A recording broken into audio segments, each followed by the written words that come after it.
So we've learned from our mistake in that sense. We've reduced funding drastically, or we've done it at least very differently. And we focused on quality over quantity and a different form of investment, which is we want the incentives to be aligned. You know, free money is always no money. If I give you something, there's nothing you expect in return, because that's literally how grant money was given out. It was like, here's $7,000. And then there's a couple of different things, right? Like, I think in Web 2, it's a lot more common to have a certain presence that you are a founder who can be put into rooms, public, not be a weirdo. There's no weirdos of crypto. Not one I've ever had. You've reached Toby and Brent. We'll get back to you. All right.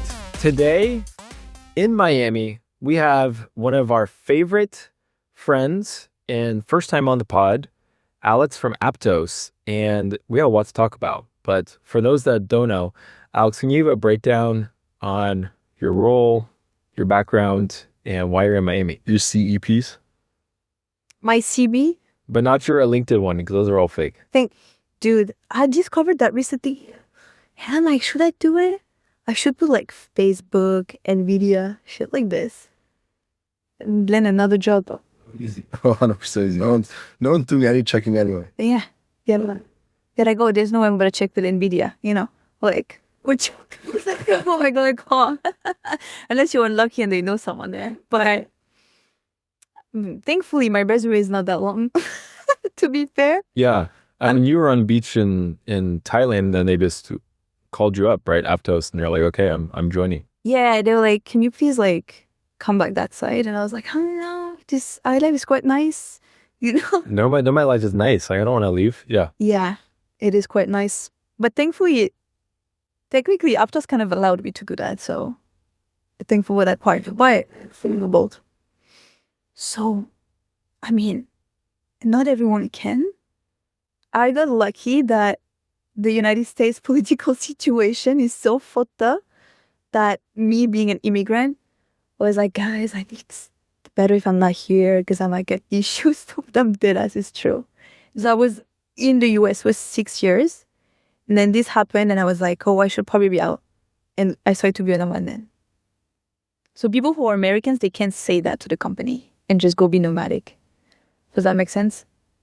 So that's what happened. But I've been at Aptos for 3 years now. So quite some time because the blockchain is 3.5 years old.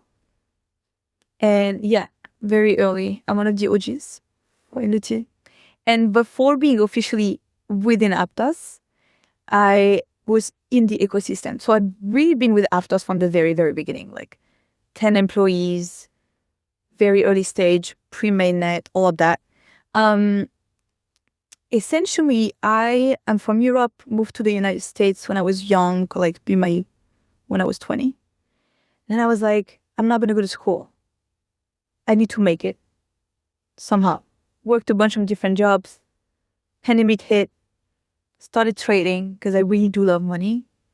You know, so that was was a too.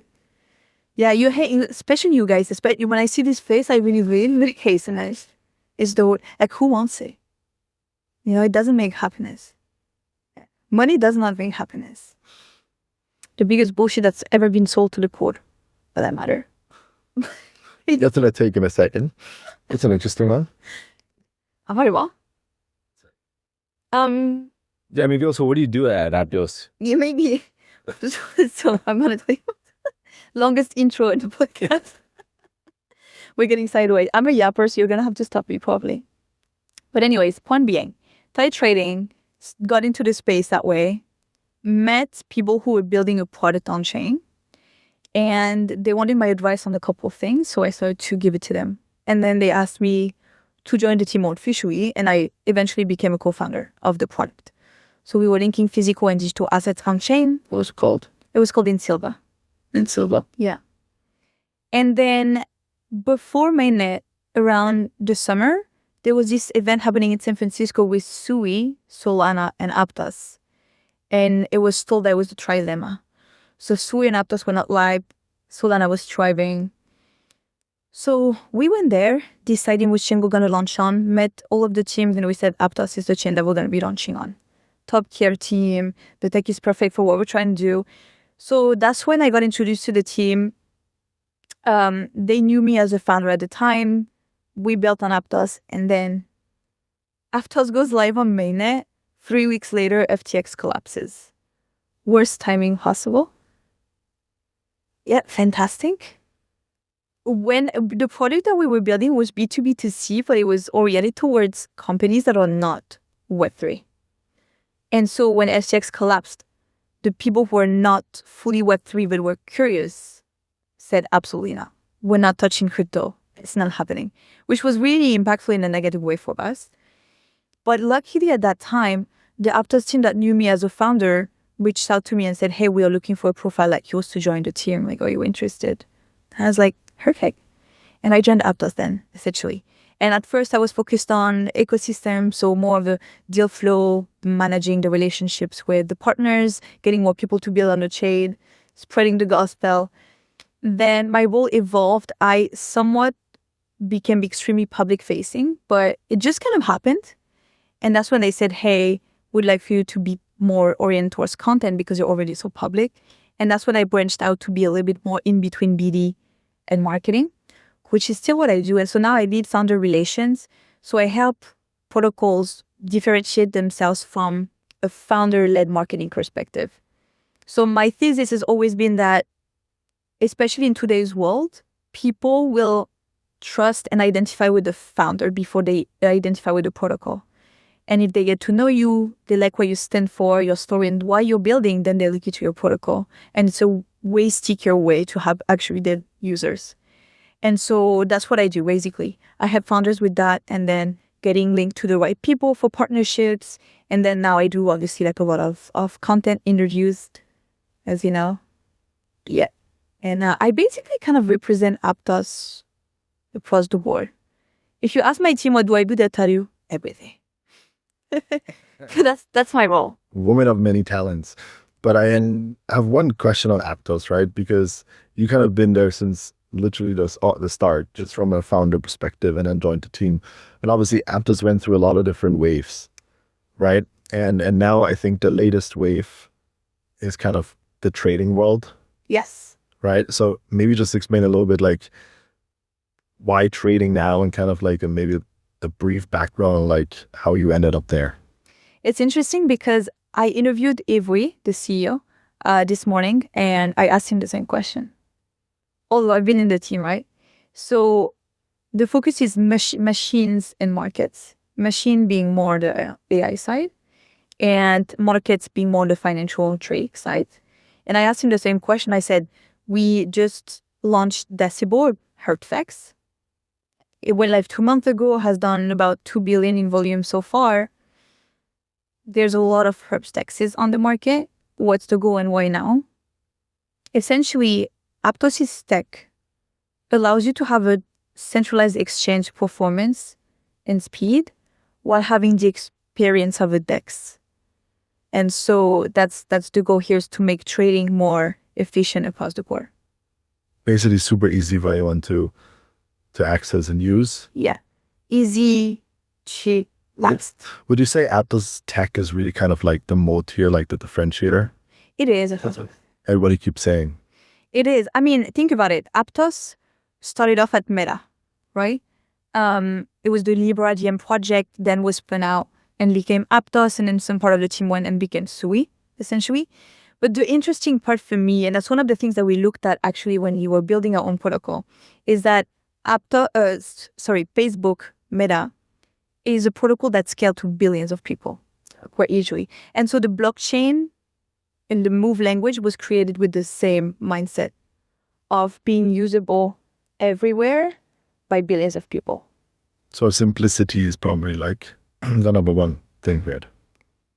Simplicity in the sense of when protocols use the blockchain, the Aptos blockchain, we need for their experience to be completely seamless. They need to have all of the tools that is going to make their protocol efficient and performed. So it's the language. Almost like Lego. Lego? So now what do you call it here? Yeah, Lego, like Lego pieces. Lego pieces that you can pull together. Yeah, I mean, what I was thinking was you said Facebook, which reminds me of boomers. So is Aptos for boomers? Because that's what Facebook is essentially built for now. Define boomer. Boomer, people that were... Facebook owns Instagram. Well, exactly. Well, if we're more If it's not- specific. Yeah, exactly. Well, Isn't their own? Facebook, boomer, Instagram, the more millennial. Do you use WhatsApp? Yeah. They also own WhatsApp. Well, I mean, first, I get the whole plethora, but then you would say meta, right? Exactly. I'm being, cheeky, but yeah, exactly. Here. Yeah, I mean, I learned that Facebook actually has dating now for boomers specifically. It does. Yeah, I have not opened my Facebook yet. How many 10 years? Yeah, same. I can't really bug in. Yeah. I still get notifications. Someone liked your picture, and I tell them the last time I checked my picture was like 10 years ago, but sure. I probably have the most embarrassing ones there, actually. Oh, for definitely we all do from college days and everything. But I think like to your point, like about the like masses and like where it's as easy as potentially a boomer to use, but also younger generations as well. And so like what are some of like the newer initiatives, especially here during Consensus Week, that Aptos is looking to get the word out about? I think the space right now is in a identity crisis a little bit. And so there's different ways to edit. The two biggest focus at the moment are Decibel, the Perplex, and Shelby, which is a decentralized data storage. And actually, Avery brought up a very good point earlier. It's that cheap and efficient storage is a lot more important now with the rise of AI, because this is what consumes the highest GPUs, right? So this is what Shelby is going to be unlocking. That's essentially why it's going to become so useful, way cheaper, way more efficient to use than regular data storage. Are both products actually developed internally? So Shelby is a product that's being built with Aptos and Jump Pluto. They made their comeback into Pluto products actually through the Shelby product. Yeah, that was their comeback into actually building in the space. One of the reasons is I actually interviewed Kevin Bowers, the chief scientist officer at Jump Crypto, and this is a problem, this data storage that they've been looking at for a long time, that they've experienced. Even Avery, when he's been at Facebook for over 10 years. And this is something that I actually experienced as an issue. And so that's why they're like, this is something that we need to solve for. That can be done through the creation of this product on-chain, being decentralized. So Aptos and Jump on Shelby. And then Decibel is being incubated by Aptos. So it's being created by Aptos, but it sort of had its own foundation as well. Gotcha. And then what about Tria? Because we had that event last night. It was an amazing event, per usual. Yes, thank you guys. You most welcome. Yeah, throw yourself flowers, you should. It was great. Fantastic. One I would more, recommend 10 out of 10. yeah, one more big event tonight at 11 with 4 and almost 5,000 people now. Beabudi is doing a Tria. Tria is one of our portfolio companies. So we have the things that we focus on in terms of I think that's the interesting thing for me that's been there for so long is I've always felt like the way chains operate in terms of funding is extremely inefficient. Right? It's retarded. Can I say that? Yeah. Yeah. but to be a little articulate about it, what is the R word about it? Is it the grant programs that never worked out? I mean, where do we even want to start? The things that I've witnessed is, and the things that pissing me off really about the space is that it's insanely extractive. And if we're being realistic, the people who are building startups and protocols using, blockchain, they don't really actually look at the performance of the blockchain. They go towards who's going to give them the most money. And with Aptos, we've always been like, okay, well, why Aptos? And if you can't really explain why, then we wouldn't go with you. You need to have the real question. And so at the very beginning, I saw that happening a lot, whether it was protocols coming to us who are already on another chain and but we're very willing to switch. This is a little bit of a red flag, dude. Don't say that. Because then it's like cheating. If someone is cheating on their partner with you, best believe they will cheat on you with someone else too. Yeah, it's not the first time. Yes. Like, you're not that special. You know what I mean? That's kind of how I see it. So what I've seen happen is that you had a ton of protocol who would come, especially Aptos when it was so new. They are looking for money, they're looking for funding. But then the thing is, there's really no incentive. There's a misalignment of incentive that's huge across the space when you function that way. They get a grant from you, maybe they get exclusivity for 12 months. Best believe month 13, they're already on another chain. Like, it doesn't actually benefit your ecosystem. And then it becomes really hard to create this ecosystem flywheel. And so we've learned from our mistake in that sense. We've reduced funding drastically, or we've done it at least very differently.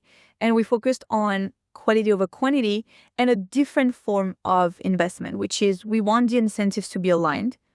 So we function more like a fund at this point in time. So we will invest in you, get equity, whatever depends on the deal, obviously. But we want to be aligned across the board. Here's what you want to do. Here's why Aptos, we're going to be your strategic investor or whatever it may be, participate in your round because we truly believe in what you're doing. And then it's more of a long-term relationship. So Tria is one of those partners. It fits the thesis quite well. They're building a neobank. They're pretty successful as of right now. And it's kind of like a financial super app. So, and I mean, you guys have met them, right, already? I know Tria for a while now. You have? How did you meet? So I mean, they on the last fund that we were, they applied for funding. But they were very, very early. I think it was like the pre-seed sort of round. But we couldn't get it through the IC. And we kept in touch, but then like kind of lost each other a little bit. So and then you added him to the chat. And I was like, oh my God. And welcome back. But I wanted to just quickly come back to what you said, because this whole thing is like self-inflicted by all the layer ones that have ever existed.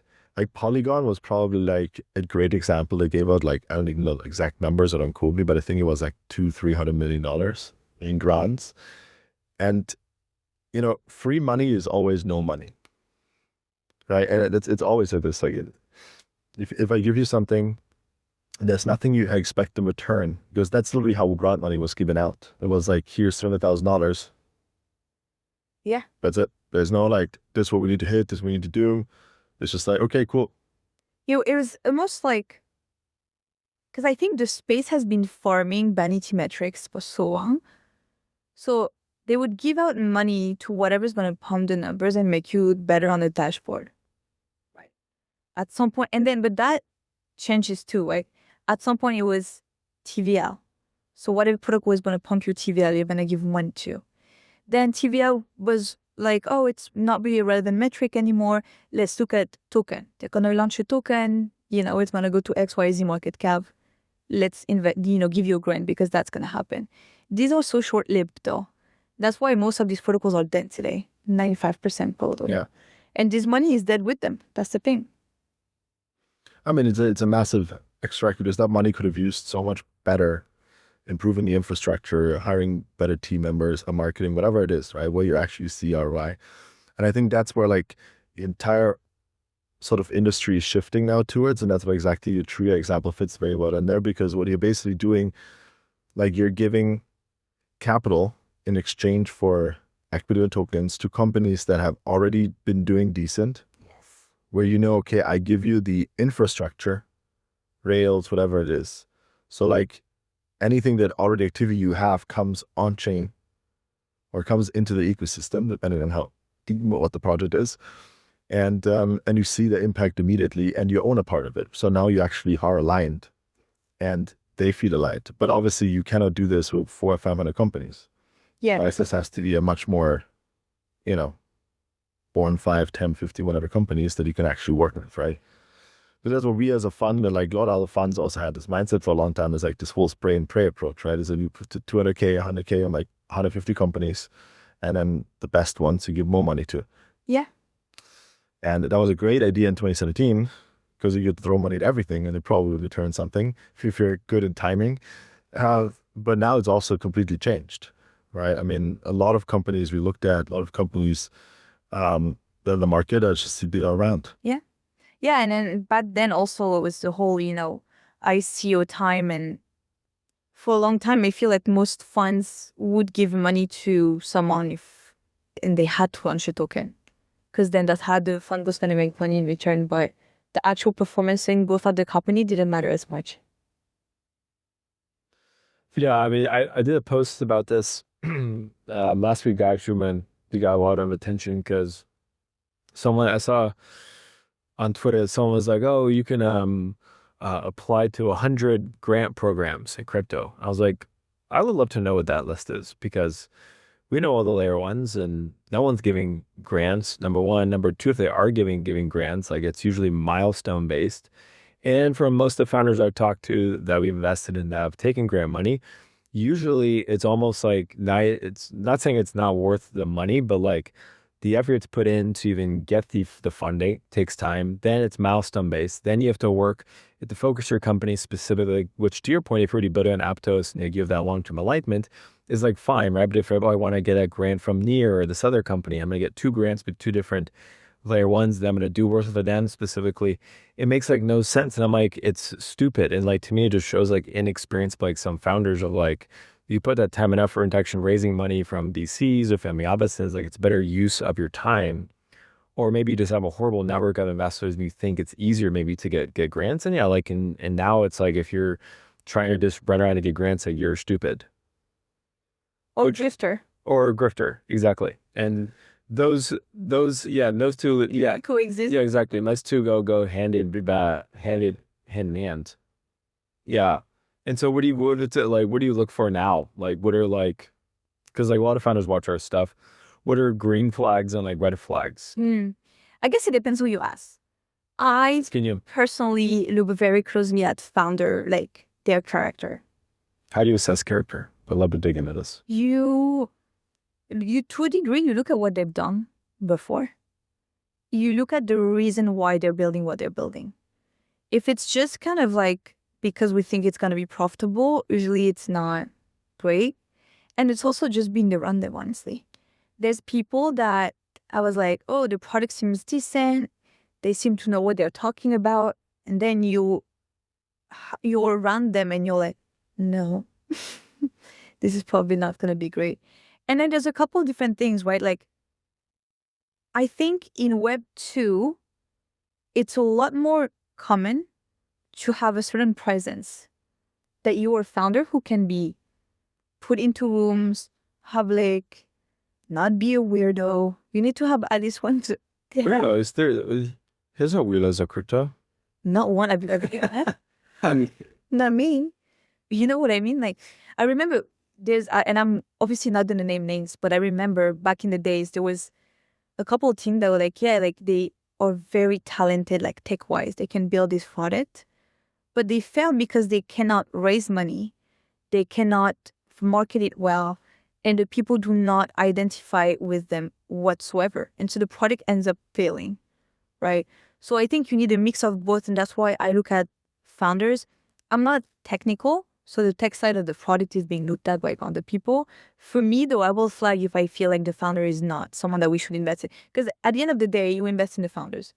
And so a lot of time, if we feel like the product is not necessarily something that has longevity, but we do believe the founder does, then, we can definitely. But you would say like an assessment in person versus online makes a huge difference?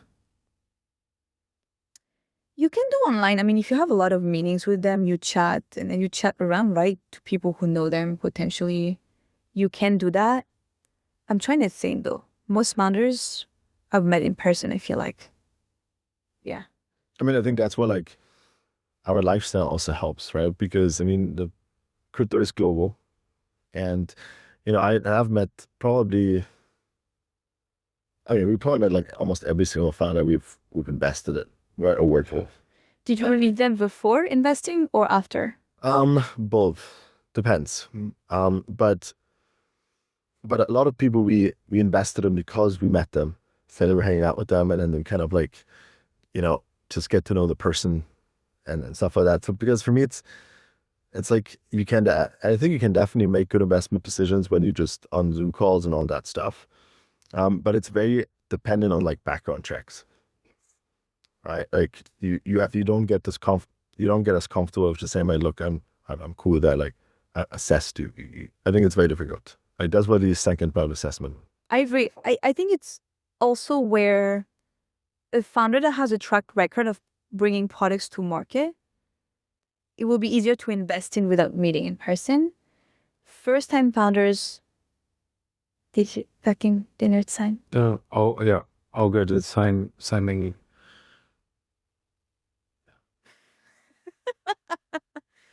I think. The 5 minutes left. Yeah. Squirrel. Hold on. Oh, sorry. So I think for first-time founders though, that's where like a in-person assessment. And of course you can be wrong, right? But it's usually pretty easy to be a good judge of character when you meet people. Also look at their circle, right? Who are they around? Who do they know in the space? Who's gonna I think it's very difficult if there's like literally no like publicity around this person. You know, I feel like every founder needs to have somewhat a presence somewhere, or at least need to invest time building it. invest time in yourself is real thing. Yeah, I mean, it's kind of unbelievable. Because I talk about this a lot online about, look, you either have to build your network online or in person, but you can't not do both. Because some founders are like, oh, I don't want to travel, or I'm busy, or I'm launching my product. And I'm just like, okay, but you want me to believe that you're going to build $1 billion company, but then you don't have a presence online. You don't go to events that much. That's a big reason why we do events, because we vet a lot of founders. We meet them in person, and I see who shows up, who doesn't show up, says they're busy. And I'm like, I've not met a founder that's raised a lot of money that didn't travel a lot. Yeah. At least today, I think it's truer than before. Yeah. Especially now, think about it, like with AI and all the tools available, you can build anything. So what's going to really make the difference is the person behind it and how they show up. Yeah. And it's like I would talk about the distribution. How are you going to scale this? What are the partnerships? What's your moat, which with things that AI can't figure out for you, can get you a partnership with Aptos. Yeah. Also, Yeah. Two AI chatbots talk to each other, but you should make a deal and cut out Alix on this, and then we're to split the commission. Yeah. with me, Yeah. I'm saying, no, but it's true. I think another green flag, there's founders that we've, for example, Daya, it's also a neobank, but it's focused on the African market. They were the winners of Alliance DAO. So, yeah. And they've been, it's like, it brings credibility, right? They've been assessed, even if it's not by you. In a way that it's like when you participate in YC, tech scars, like all these programs, I think they do help for that reason. Yeah. No, yeah. I mean, that's a big like stamp of approval. But just to switch back to the personal side a bit, since you mentioned leaving the US, you've been a bit nomadic. Maybe shed some light on what it's like working in this industry, being nomadic. Toby and I have talked about it. Actually, not as much recently on podcasts, but the nomad lifestyle. What's the pros? What are the cons? For those who are newer to the industry, those who go into events more and more. You know, I don't really see any cons at all, to be honest with you. Toby would agree. You would agree? There's nothing wrong. I mean, people always tell me, so how do you date? And I'm like, I don't. You don't. Right? Exactly. But like, do I need to? Of course, if you're someone who's like, oh, I want to settle down and have a family, then don't do it. Sure, it's not for you, right? But everything else, it's great. I mean, that's one of the reasons why I've met so many people. Like my network, I think, has been immensely thanks to my lifestyle.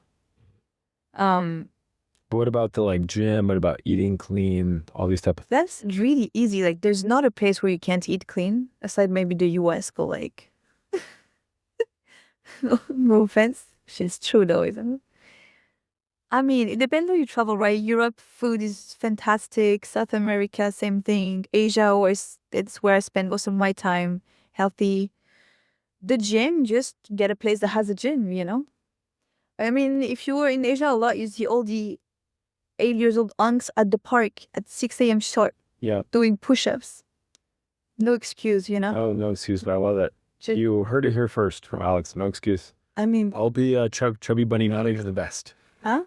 Being nomadic is the best. Yeah. Well, but see, Toby's and I, but Toby doesn't work out. Toby doesn't believe in working out. You don't? It's not that I don't believe in working out. It's just like I have other priorities right now.